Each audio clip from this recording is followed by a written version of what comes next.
Hello and welcome to the Curator's Salon podcast. I'm Geeta Joshi and my guest today is the lovely Chloe McCarrick. Welcome, Chloe. Hi.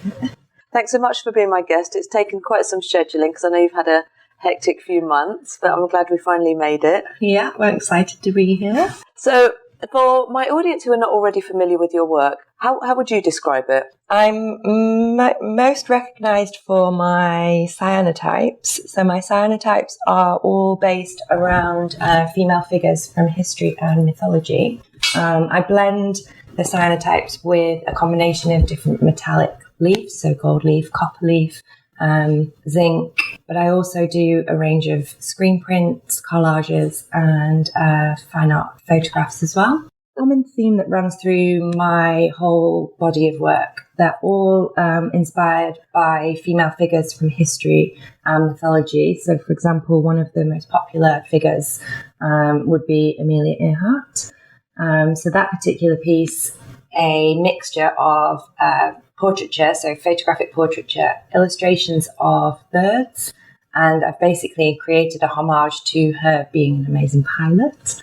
But also I gave her a warrior mask made of a bird because not only was she an amazing aviator, she was also a great advocate for gender equality. So the warrior mask kind of embodies that spirit and how much she was just this strong, powerful, amazing woman. So how are the screen prints different in terms of subject matter to the cyanotypes that I am quite familiar with? So the screen prints are still have a feminist message behind them, and they still embody that kind of feminist spirit, but they aren't about specific characters. They're more about a message rather than creating a story and a narrative about celebrating a specific character. And visually, they look very different because they're very colourful. They're not the kind of typical cyanotype monotone colour. And a lot of them are a bit more kind of graphic-y. For example, one of them is called Fierce, and it says Fierce on there. So it's just using typography mixed with the collaged screen print. So it is very different to the cyanotypes where I don't use any text at all. So I know a lot of research goes into the work that you develop. Can you talk more about that process? Yeah, so what I do is I figure out which characters I would like to create the piece about, and then I go to the library, go to museums, basically find as much as I possibly can about the history behind the people, their inspirations, and then work out how I want to visually tell their stories within the piece. So I figure out which symbols I want to use, which elements I want to use to tell their stories. So, for example, the Marie Curie piece, I wanted to figure out a way of being able to celebrate her amazing work. She gave her life to studying cancer research. So how do I embody that within the piece? So I kind of deconstruct and then reconstruct, create these collages, combination of photography, illustrations, printmaking, create the initial negative, and then slowly develop the print process of the cyanotypes. So it's very much a kind of labour of love, building up those layers, building up that kind of space and that time. And for me, it's just a really, really special process. And to be able to use a process that was pioneered by a woman to create my amazing ladies, it's a really special process. So that's quite different to the screen print story I know about. Can you? Yeah, so when I was creating the Rebel Voices collection of the screen prints, it kind of came about at the time when Donald Trump came to power, and I wanted to be able to create a body of work that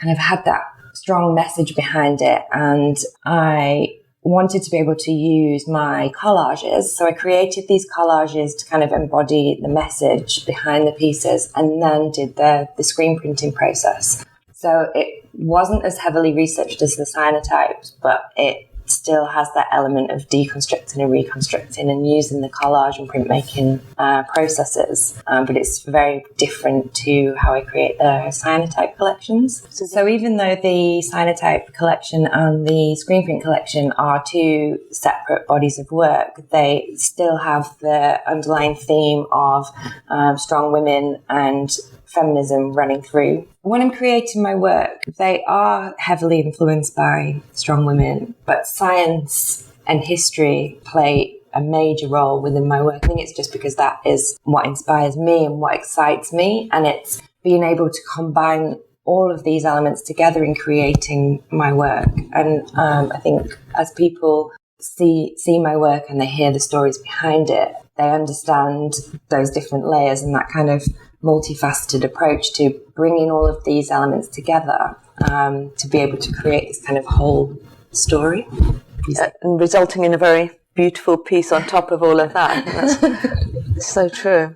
I think that's one of the things I really like about your work, actually, is that it is, it's amazing to look at. It really pulls you in, like when you see it across a room, but then there's so many layers to actually, understanding it, and not just process, but the personalities and the figures from history that you've used in it and everything else as well. So that really excites me, and I hope it ignites that kind of excitement in other people. And I do feel that people really, really connect with the story. And even if they're not familiar with a specific character, once they've heard about that character, they go away and they research it for themselves, and then they can tell other people. Before I became a full-time artist, I was actually a lecturer in photography and interactive media. So I suppose for me, being able to share these incredible ladies' stories, it kind of links back to me sharing that knowledge of when I was a lecturer. And I suppose it's kind of been instilled in me without even realizing that I am kind of giving back. And when I'm teaching, I still teach workshops, and I love being able to give back and to share, and that kind of it means a lot. It gives me not only a sense of achievement when I've created the bodies of work, but being able to share the knowledge is a really fulfilling element, I suppose, in my work. So on the subject of then sharing your work, I know last year, 2019, was a big year of fairs for you, but I actually wanted to sort of talk about a bit before that, when you hadn't done any fairs. What were you doing, and how were you getting word out about your work and things and sharing that knowledge? So I do a lot of pop-up events, whether they be markets, whether I do individual pop-ups inside stores, or in teaching workshops. So I try and do at least 2 to 3 a month. And that way I'm kind of getting not only my name out there, but I'm also being able to connect with my audience, with meeting new collectors. I've had a lot of work through interior designers off the back of doing certain pop-ups inside certain stores. So it's created and opened the doors to a lot of opportunities for me to be able to show my work to people who wouldn't necessarily have seen it or discovered it online. Which sort of pop-ups were you doing?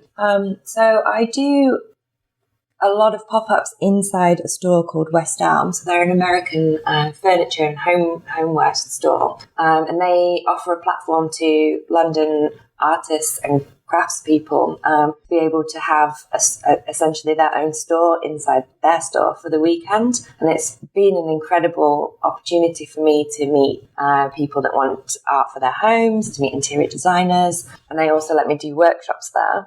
I also do pop-ups in King's Cross at a market called Canopy Market. So they are a designer maker fair. And I've done smaller markets at Crafty Fox and Urban Makers and a few other markets as well. So selling at pop-ups is very different to selling at art fairs in relation to the body of work that I show and the price pointing. So I tailor my collections of work dependent on where I'm doing the pop-up and what the audience, what kind of audience is going to be coming to those pop-ups. So, for example, I'll have more gifting range pieces at markets. So it's a more affordable range of work, or entry-level price pointing, so that people can kind of work their way up to being able to collect my higher price pointed pieces.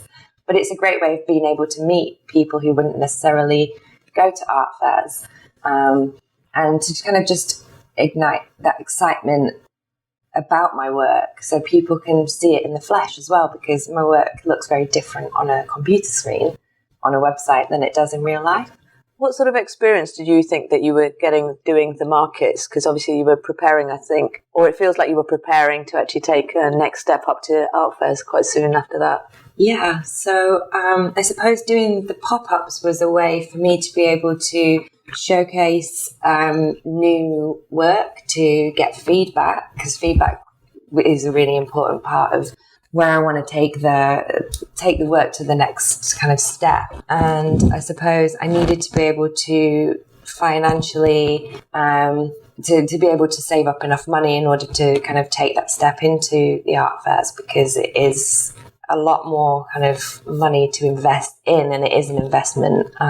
So yeah, I suppose I had to work up to it. So it was kind of a journey, and it felt like that was going to be the next kind of step. So I was working towards doing that. So in December 2018, I did an entire month every single day at a pop-up, selling my work. It was very cold, but I'd managed to save up enough money to be able to take the step to do the other art fair in March the following year for the first time. So that kind of was my step into the first year of doing art fairs. And I did quite a lot in 2019. I wasn't expecting to do that many, but it was an amazing experience. You were everywhere last year. That was so cool. It was great to see, that trajectory just, really change. Yeah, it was a bit of a surprise for me. I was just expecting to do one, and I loved it. And I loved being able to share my work and my collections with other people. And yeah, I suppose I just kind of got the buzz of doing it and wanted to do more, and to be able to share my stories and the ladies' stories with other people. Yeah, I loved it. And so now you were putting your work in front of a different audience, even though you had an audience of your own, but you were able to sort of now invite them to the fairs. They were able to see newer and bigger work. Yeah. What sort of feedback did you have about your work from, the new people that were seeing it? So people seemed to really respond well to the work, and it was great. So that you did, I don't know how many fairs, maybe 3 or 4 in London, and then you were also in LA. How was LA for you? LA was incredible. So I visited LA before, so this was my 4th time going to the city, but my first ever time showing my work overseas. So it was scary. It was, taking me totally out of my comfort zone, having to figure out logistics of shipping the work, making sure everything was insured, making sure that it was sent to the venue.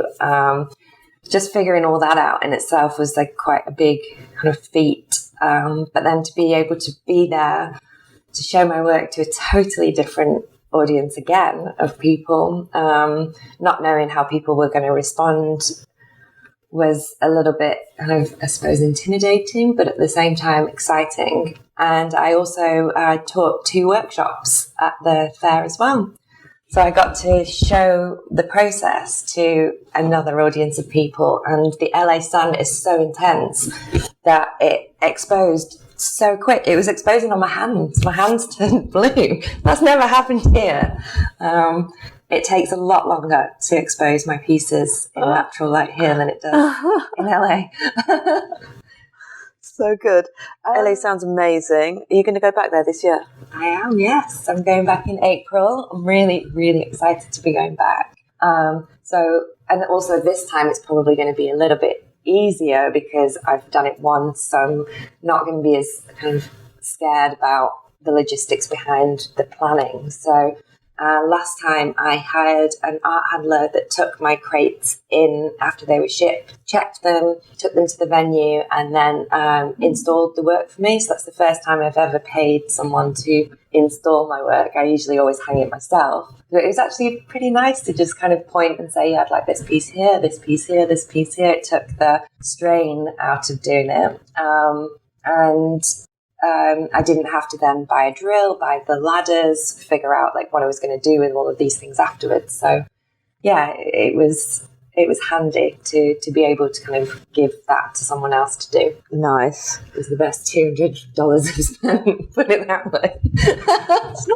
It's not bad, is it? I tell you. No, it was, I suppose if we were doing it here, it would probably cost like quite a lot more. Yeah. And then they took my work. Well, I didn't have that much work to take down in the end, but they took the few pieces that I had left down, packed them back into the crate, and then took it away in order for my shipping company to collect it from them. And then I spent a week having a little holiday. Because it was the first time I'd ever used big shipping crates, oh, yeah. I wouldn't have necessarily known how to take it apart and then repackage it all. So it was great that they kind of offer that full service.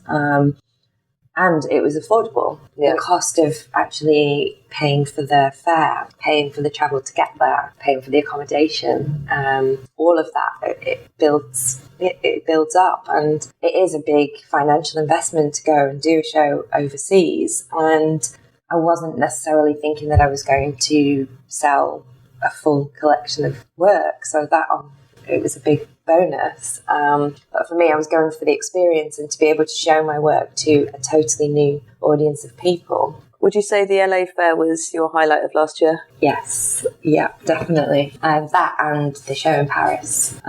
So that was my second overseas show. So to be invited to do the Salon de Beaux Art, it was just an incredible experience being at the Louvre. So the Salon de Beaux Art exhibition in December was a totally different experience to a normal, to any other art show that I've done, because the setup was different. The artists that were exhibiting were people who I've never exhibited with previously. Yeah, so I was incredibly flattered to be exhibiting alongside these amazing artists. It totally changed kind of the peer group, the audience as well, because a lot of people go to this prestigious art show to not only see the work, but also to buy the work. So yeah, it was a great end to 2019. And quite different to the pop-ups, but you were still doing the market sort of fairs, weren't you, in December alongside that as well? I did a whole month again in December.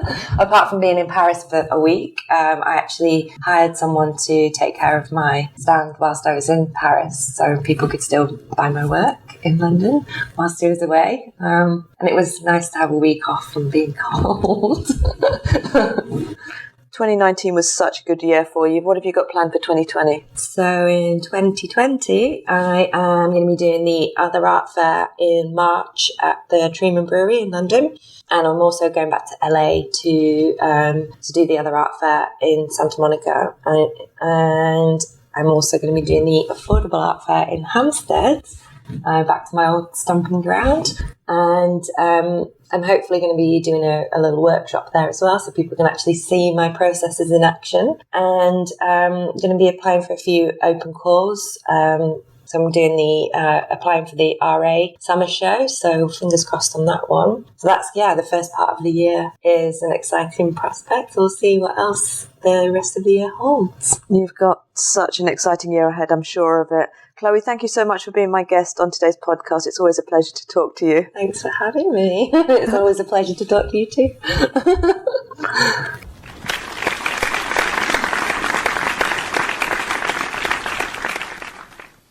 The Curator's Salon hopes you enjoyed this production.